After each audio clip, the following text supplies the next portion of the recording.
My wife and I are trying to buy our first rental property using our HELOC. Once we use our HELOC to put down the 25% on a rental property, the remaining owed, how do we go about that? Do we need another mortgage, or is there another way of going about it? We're confused and we would like to understand more. Okay, thanks, Alex. So again, I'll just speak for what we do at our company because that's, we have a whole team and this is what we do, right? So if you came to us and you were going to buy one of our new construction single families or duplexes, right? And you had a HELOC that you were going to put down, that was how you were going to pay your down payment, right?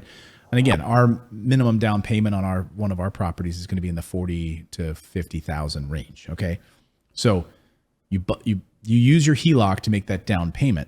Well, yes, then we have financing built in for the rest of it. So we work with over 60 different banks.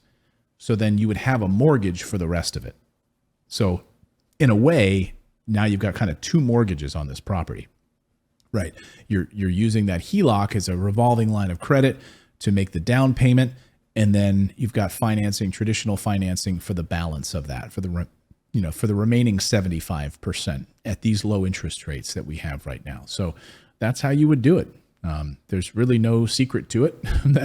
You could do it any other way you want too. You don't have to necessarily just work with a traditional loan. You could work with private lenders. You could, have a hard money loan. There's other ways of doing it. You can actually, we work with clients where we're able to double up, combine a whole bunch of different financial products. So Alex, you may have an IRA that's sitting there that you might not even realize you can leverage and use as part of the overall payment of the property. You might have a 401k that you don't realize that you can actually leverage and use. So that's what our team is great at. When you book a call with our team, we can look at all of those different pieces that you have, and we can customize something for you to acquire your first rental property. So whether it's traditional financing using a self-directed IRA, leveraging a 401k, using non-recourse financing, all of those things we can pull together for you. And it's actually pretty crazy. You can build them like Lego pieces. You don't have to just use one thing. You can use multiple things to build out your Lego set. And I had to learn the hard way. It's not Legos. There's no S. It's Lego. Lego fanatics will yell at you. It's Lego, no S. Just thought I'd throw that out there.